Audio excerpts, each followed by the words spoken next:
It's a day that I look forward to, and yet it's not without its emotional challenges.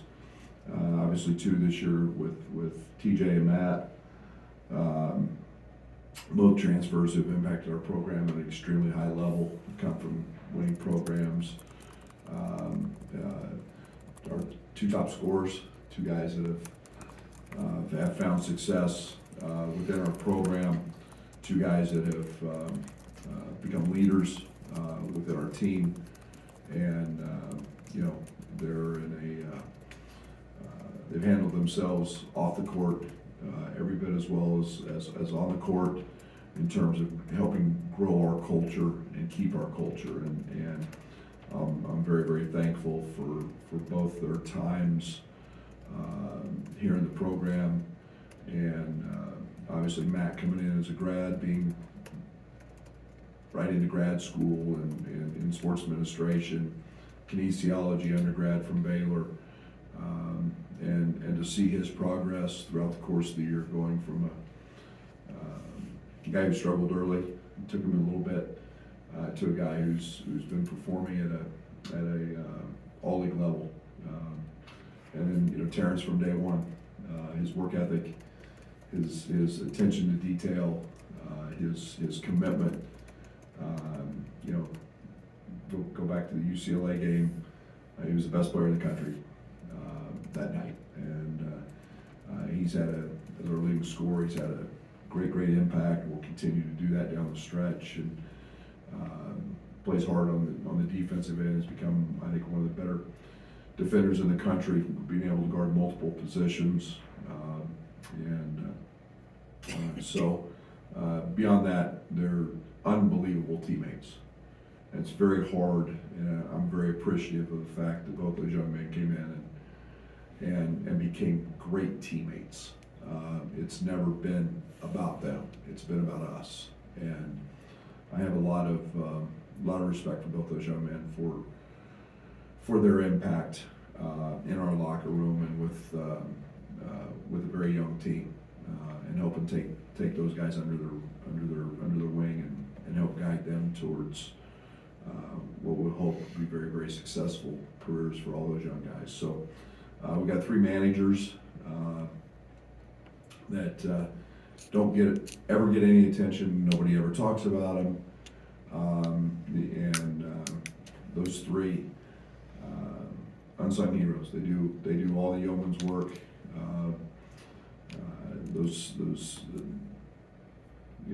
We turn some of them into video coordinators. We turn some of them into research people with analytics. We turn some of them are on the court.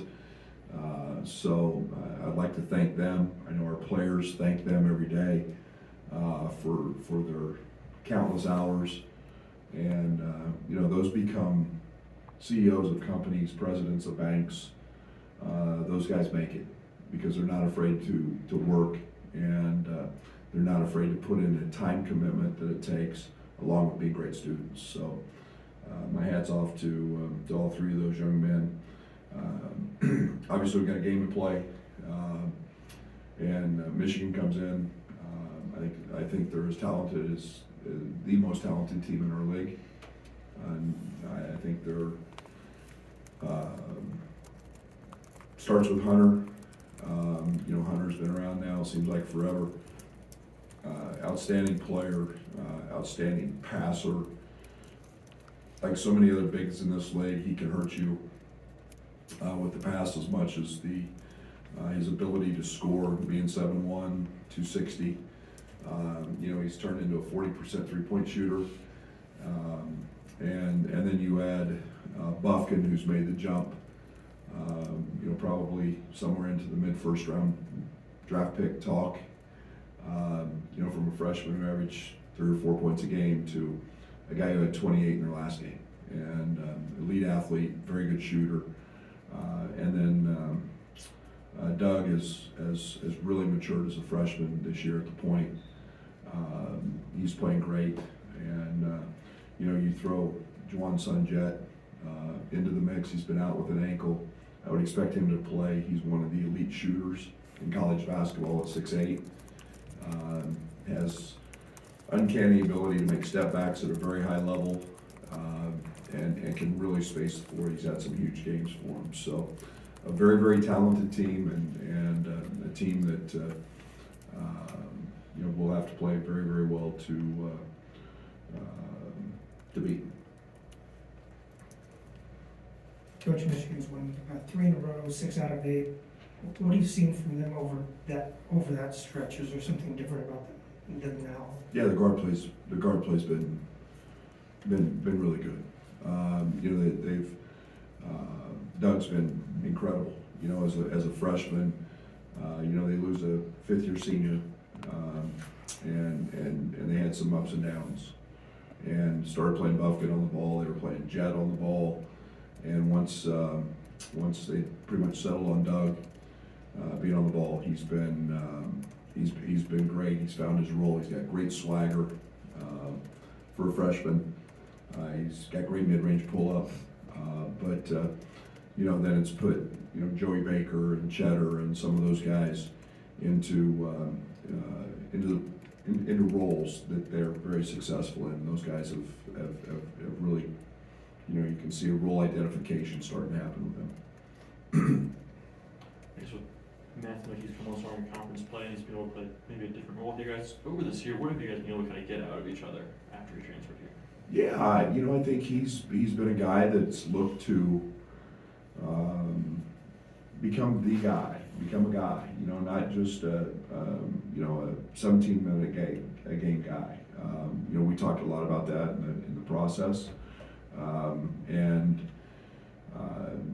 I think he's fallen in love with the process of what we do every day. We lift every day, and how it's changed his body, and his conditioning's in top shelf.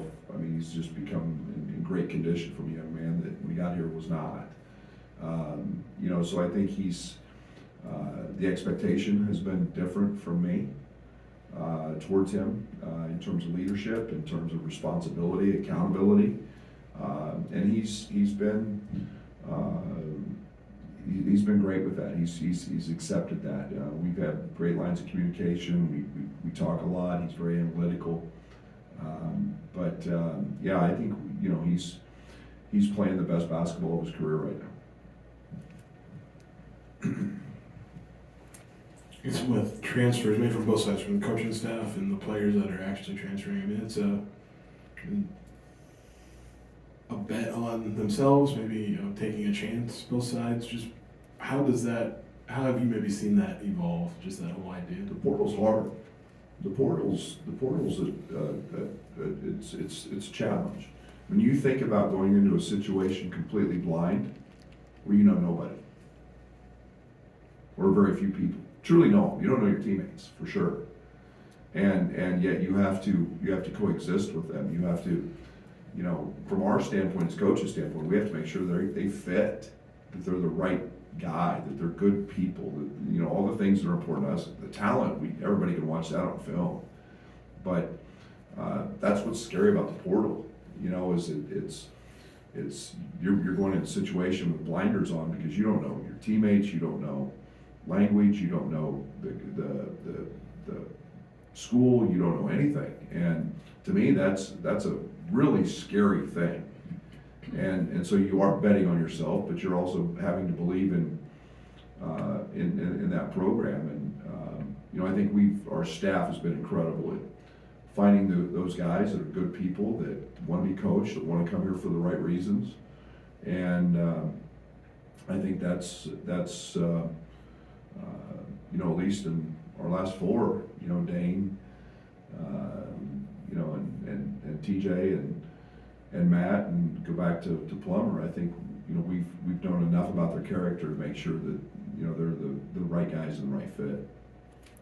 Given that unknown you talked about, with just not knowing anybody, like what are the steps to step into that leadership role that you've seen? Because it doesn't sound easy when you don't really know people on the other end of it. How did you see them embrace that? Well, it was easier for them because of what we've lost.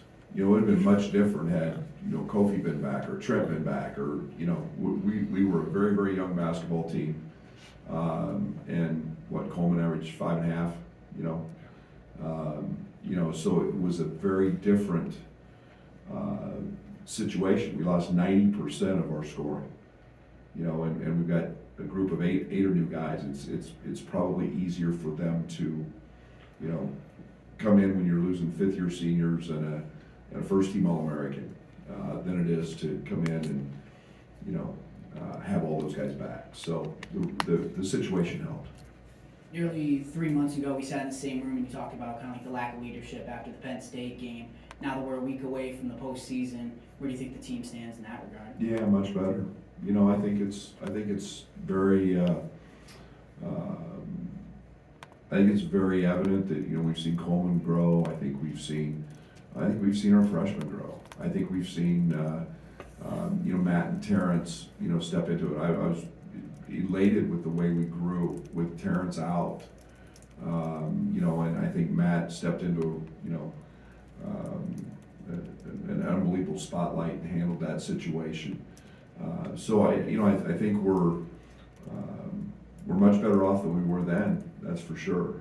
Is there still room for improvement? Absolutely. Is now the time to lean on a couple guys who've been there? Absolutely. But you know, you count on your veterans, and this time of year is no different. And I just have to ask, what are your thoughts on the return of the Matthew Meyer mullet? If it gets him to play like he did in the NCAA tournament game where he had 25 and dominant, I'm all for it. And you know, Matt's going to find a way to come up with something, whether it's, you know, the headband or the mullet or, but you know, it's probably really good for his NIL as well. But Jack, have there been some points of emphasis coming off the Ohio State game? What are some things you want to clean up? Not be tired, sleep. That would help. You know, find another team in the country who's played 4 games in 8 days in late February. We pretty much kicked that one to the curb. It's one of those that you can't dwell on. You got to move on, and you know, we didn't have it. They did.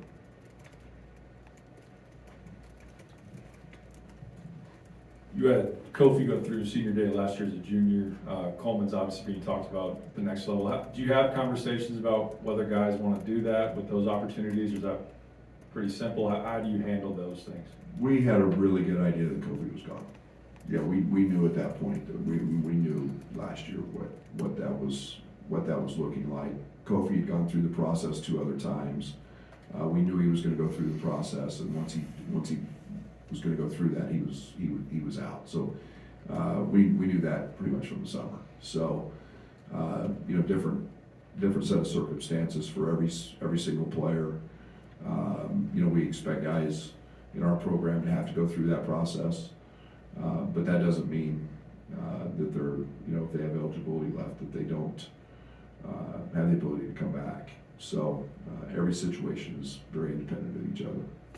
So, too, if I could, just for clarity, you'll still have conversations with TJ, even though he's going through this. Is there a door open that he could come back next year? I'm going to close it. I think he stinks. I don't think he's very good.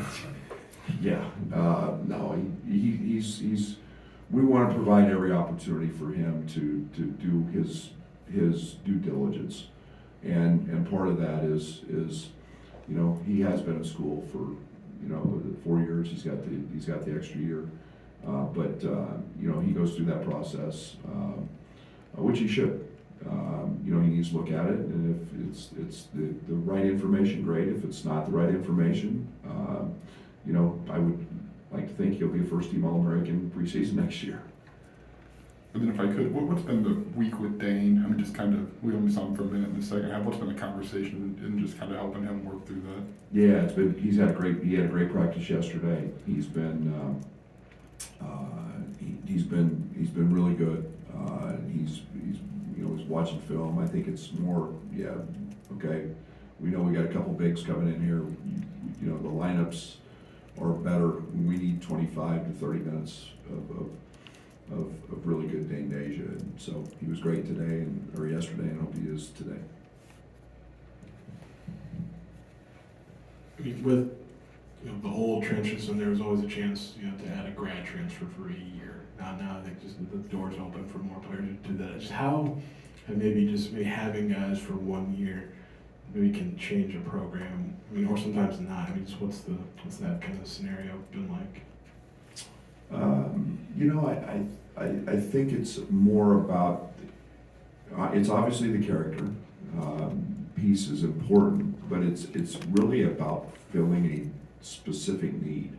There's no time for development. You're not going to change, truly who they are in an 8-month time frame. And it's just about filling a need and helping them, find what they're looking for as well.